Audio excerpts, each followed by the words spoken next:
Dear students, इस topic के अंदर हम स्टडी करेंगे वायरसेस की ब्रीफ सी हिस्ट्री, इनका इंट्रोडक्शन, इनका स्ट्रक्चर और इनकी classification. So first we will move towards the history of discovery of viruses. यहाँ पर आपने चंद एक साइंटिस्ट को याद रखना है. उसमें सबसे पहला नाम हमारे पास आता है एडवर्ड जेनर का.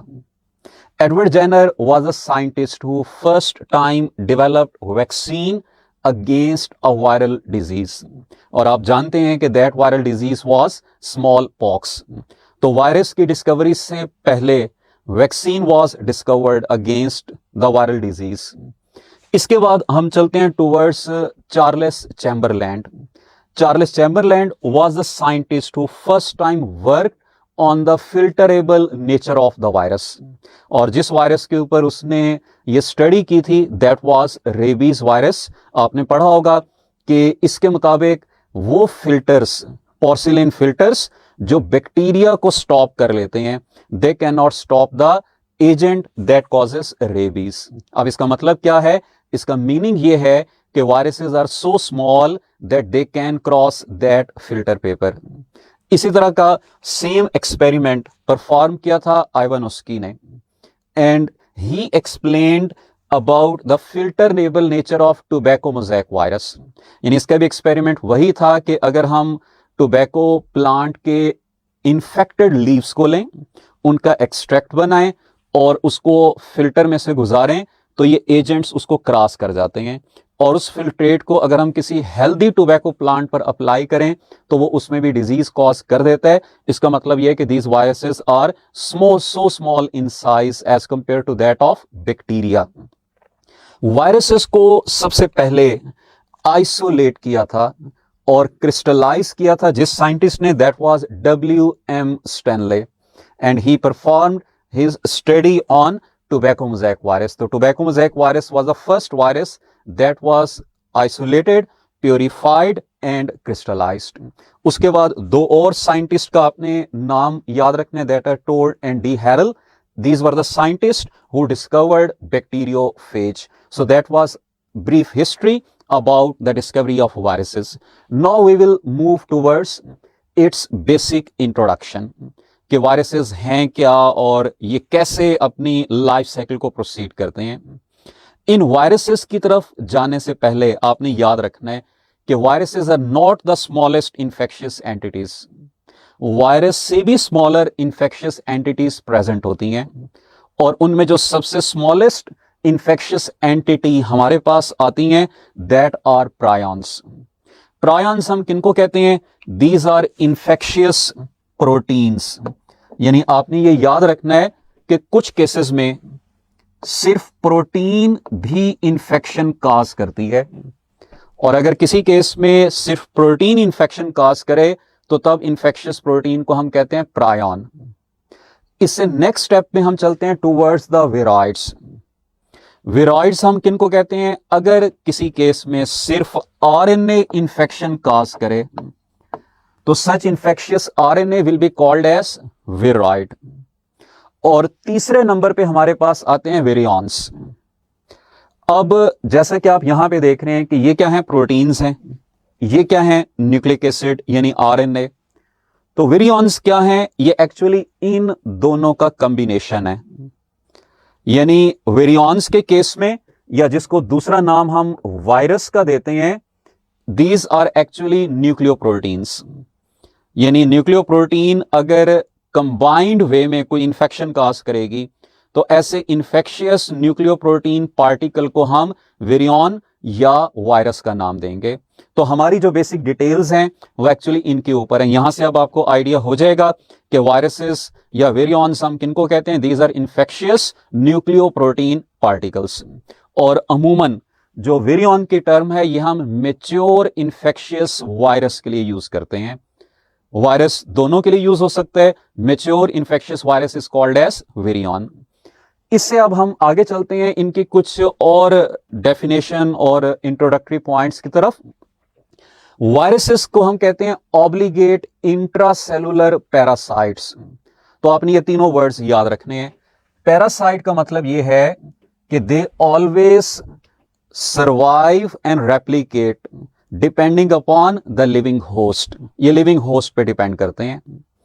अब पैरासाइट्स की दो टाइप्स होती हैं, फैकल्टेटिव पैरासाइट, ऑब्लिगेट पैरासाइट। ऐसे पैरासाइट्स जो होस्ट के ऊपर कंप्लीटली डिपेंडेंट हों उनको हम कहते हैं ऑब्लिगेट पैरासाइट्स। तो वायरसेस कैन नॉट रेप्लिकेट और grow without the living host. इसलिए आपने याद रखना है कि we can not grow them on artificial culture medium, क्योंकि ये ऑब्लिगेट पैरासाइट्स हैं।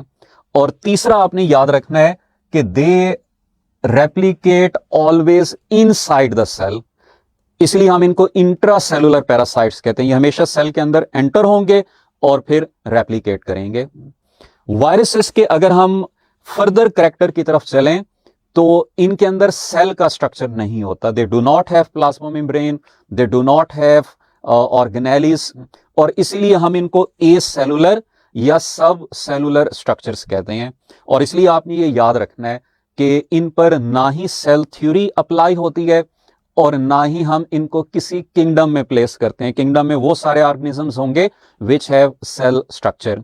सो ये ए सेलुलर या सब सेलुलर इंफेक्शियस एंटिटीज हैं। They are very small in size and their range is approximately 20 nanometer to 250 nanometer, approximately 1000 times smaller than the bacteria। ये आपने approximately याद रखना है। इसी तरह से इन्होंने अगर रिप्रोड्यूस करना हो तो इनमें जो मैकेनिज्म मौजूद होता है उसको हम कहते हैं रेप्लिकेशन। They just replicate. इसके अलावा इनमें और कोई method, mitosis, meiosis, fission etcetera, it does not exist. और आखिरी चीज जो आपने याद रखनी है कि they are resistant to antibiotics. Antibiotics are used against the bacteria, और इसलिए जो वायरल इंफेक्शंस हैं उनके अगेंस्ट जो प्रोटेक्टिव मेजर्स हैं उसमें या तो सिंपल प्रिवेंशन है कि we must avoid the source of contamination, या वैक्सीनेशन होती है अगर वो अवेलेबल हो। तीसरे नंबर पे बॉडी की अपनी इम्यूनिटी डेवलप होती है कि अगर बॉडी खुद इम्यूनिटी डेवलप कर सकती है अगेंस्ट द वायरस, या ड्रग्स के अंदर हम इंटरफेरॉन्स और इसी तरह से और रिलेटेड ड्रग्स को यूज कर रहे होते हैं। We do not can not use antibiotics against the viruses, ये उनको किल नहीं करेंगे। So that was the brief introduction about the viruses. Next अब हम चलते हैं towards the structure of the virus, कि वायरस का एक टिपिकल वायरस का स्ट्रक्चर क्या होता है, कौन कौन से इसके स्ट्रक्चरल कंपोनेंट्स मौजूद होंगे। आपने ये याद रखना है कि स्ट्रक्चरली वायरस को हम दो पार्ट्स में डिवाइड करेंगे, one essential components of virus and second non essential component of virus. Essential component हम उसको कहेंगे which is present in all the viruses. Non essential component उसको कहेंगे विच मे और मे नॉट प्रेजेंट, यानी कुछ वायरसेस में होगा कुछ वायरसेस में नहीं होगा। वायरसेस के अंदर जो एसेंशियल कंपोनेंट है उसको हम कहते हैं न्यूक्लियोकैप्सिड, यानी न्यूक्लिक एसिड और कैप्सिड, या हम इसको कहते हैं nucleoprotein, because capsid is actually protein coat. और इसी तरह से जो नॉन एसेंशियल कंपोनेंट है वहां पे हम प्लेस करते हैं एनवेलप को, और ये आप लोगों ने पढ़ा हुआ है कि envelope is derived from the host membrane, और ये आपने सेल स्ट्रक्चर के अंदर पढ़ा होगा होस्ट मेम्ब्रेन या प्लाज्मा मेम्ब्रेन की केमिकल कंपोजिशन क्या होती है, it is lipoprotein in nature. तो इसलिए अगर आपसे ये क्वेश्चन पूछा जाए कि what is the chemical composition of this envelope, तो उसका आंसर होगा कि it is lipoprotein in nature. तो ये तो हमारे पास डिटेल्स हैं इस एनवेलप की। जो न्यूक्लियोकैप्सिड है इसको हम फर्दर फिर दो पार्ट्स में डिवाइड करते हैं, जैसा कि हमें नाम से पता चल रहा है, यानी एक कैप्सिड और दूसरा न्यूक्लिक एसिड का जीनोम। अब यहां पर जो कैप्सिड प्रेजेंट है it forms the protein coat, ये प्रोटीन कोट को बनाएगा, and it will be made up of basic units जिनको हम कैप्सोमियर्स का नाम देते हैं, यानी capsid is made up of capsomeres. और अगर आपसे क्वेश्चन पूछ लें कि capsomeres are made up of, तो उसका आंसर होगा अमीनो एसिड्स। अमीनो एसिड्स मिलकर कैप्सोमियर्स बनाएंगे, ये कैप्सोमियर्स मिलकर प्रोटीन कोट बनाएंगे, उस प्रोटीन कोट को हम कैप्सिड का नाम दे देंगे। इसी तरह से आपने ये याद रखना है कि जो जीनोम है ये इस वायरस के अंदर कोर डेवलप करता है, यानी अगर प्रोटीन कोड आउटर साइड पर है तो उसका सेंट्रल कोर होगा। This central core will contain this genome, और इस जीनोम के अंदर डीएनए होगा या आरएनए होगा।